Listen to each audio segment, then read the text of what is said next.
به آماده بون آجمارک آزورا برپرسین دامودازگاه حکومی و پروفیسور و سرمایدار هرم کردستان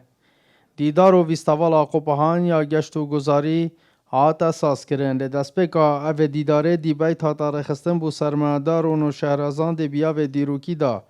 و پشتی چندی بیرو را هدنا پیشکش کن جلایوان که سواجه بو پیش خستن آکرت گشت و گذاری لی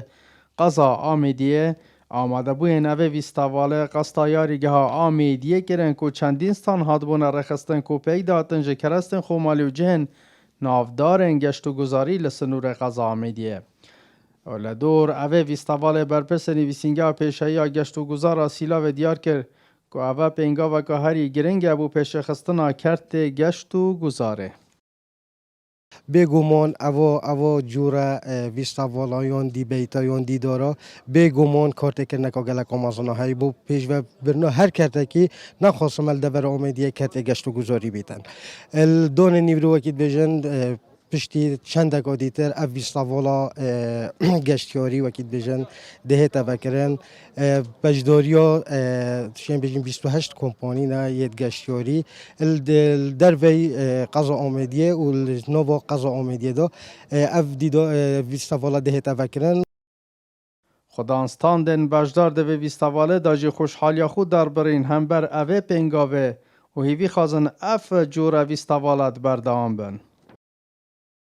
روسیه و پنگو و که گرگ باش بودی ها بیتن و هم سپاسی حکمت خود کن و سپاسی که تایبت بود ورداری امیدی راستی افساله گرنگی گرگ که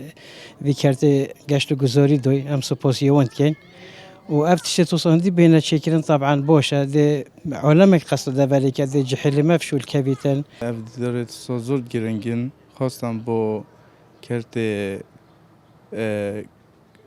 گشت و گذاری دوید او دیداره تصابه نکرن سرمایه‌دار و خلقی ما همی هاری کار بن بو پیشوه چونید ما